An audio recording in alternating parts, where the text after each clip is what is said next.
South Africa, a beautiful country with a difficult past. For many years, a system called apartheid ruled the land. This system was based on separating people by their race and treating black South Africans unfairly. It took a long fight, but freedom finally came in 1994. Nelson Mandela, a hero who fought against apartheid, became the first black president. It felt like a new beginning, but the pain of the past was not gone. A dangerous group called the Boer wanted to destroy this new, free South Africa. They wanted to go back to the old ways, even if it meant using violence. The Boer reminds us that the journey to equality is long and difficult. The name Boer scares many South Africans.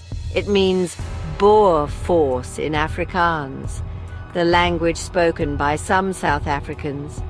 The Boers were originally from Europe and settled in South Africa a long time ago. The Boer believed that white people were better than others. Their goal was to get rid of the government and create a country only for white people. They wanted to go back to the terrible time of apartheid. This group secretly collected weapons, bombs, and people to help them. The Boer was not just a group. It was made up of people filled with hate. One leader was Mike du Toit, a smart man who used to teach at a university. He used his intelligence to encourage violence. Another important member was Herman van Rooyen, who led a group responsible for many bombings.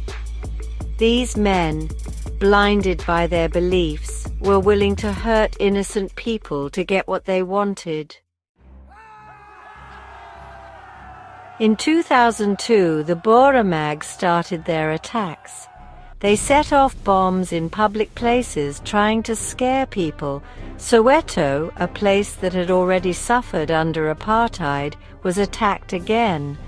One bombing killed Chlorina Makoni, an innocent person caught in the violence. The Boer even tried to kill Nelson Mandela by bombing his travel route. Luckily, Mandela changed his plans and survived. But the message was clear. The Boer was willing to do anything. The police eventually caught many Boer members. Their trial was one of the longest and most expensive in South Africa's history.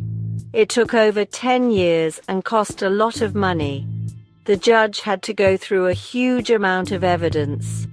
Finally, in 2013, Mike du Toit and other leaders were found guilty of trying to overthrow the government.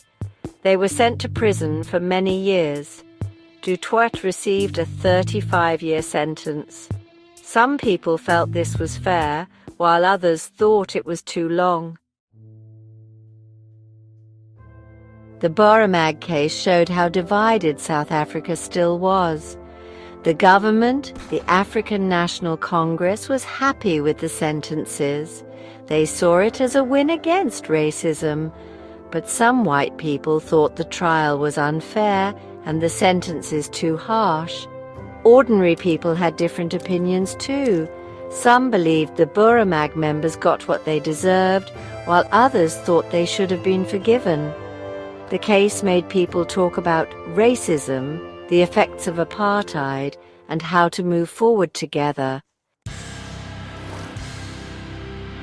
The Boer didn't just appear out of nowhere. It showed that racism was still a problem in South Africa. Even though apartheid was over, life was still harder for black South Africans. Many white South Africans felt angry and lost their old way of life.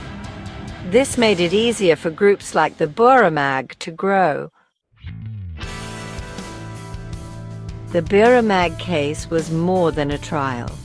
It was a test for the young democracy in South Africa. It made the country face its past and think about how to create a fair future. The trial also showed that laws are important. Even though the Beramag committed serious crimes, they still got a fair trial. This proved that South Africa's democracy was strong. The case reminded everyone to protect their freedom.